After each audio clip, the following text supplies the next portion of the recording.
والدین کے ساتھ حسن سلوک کا ایک طریقہ یہ بھی ہے کہ ان کی ضروریات کو پورا کیا جائے، یعنی ان پر مال اپنا پیسہ خرچ کر دیا جائے، جو چیز ان کو چاہیے ہو ان کے کہنے کے بغیر ہی وہ ان کی ضرورت کو پورا کر دیا جائے۔ ایک جوان پیارے حبیب علیہ السلام کی بارگاہ کے اندر آ کر اپنے والد کی شکایت کرتا ہے کہ یا رسول اللہ صلی اللہ علیہ وسلم، میرا والد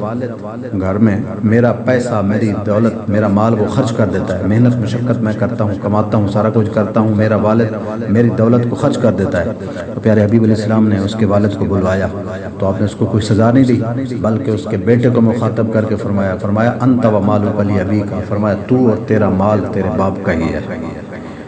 گویا وہ اپنے ہی مال سے خرچ کرتا ہے، تیرا نہیں، اسی کا ہی ہے۔